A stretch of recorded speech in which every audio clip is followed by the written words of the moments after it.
প্রথম বিয়ে ভেঙে যাওয়ার পর মানসিকভাবে বিপর্যস্ত আর পাশে কে দাঁড়িয়েছিল জানেন? বিস্তারিত জানতে ভিডিওটি দেখুন।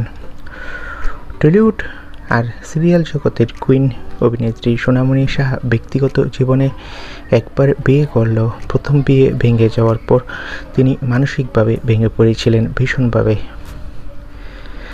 ভালোবেসে বিয়ে করলেও বিয়ের পরপরই বিয়ে ভেঙে যায়। দুজনের পথে অন্যরকম ভুল বোঝাবুঝি আর সেখান থেকেই আলাদা হয়ে যায়। প্রথম বিয়ে ভেঙে যাওয়ার পর প্রায় অনেক দিনই সংবাদ মাধ্যমের মুখোমুখি হয়নি।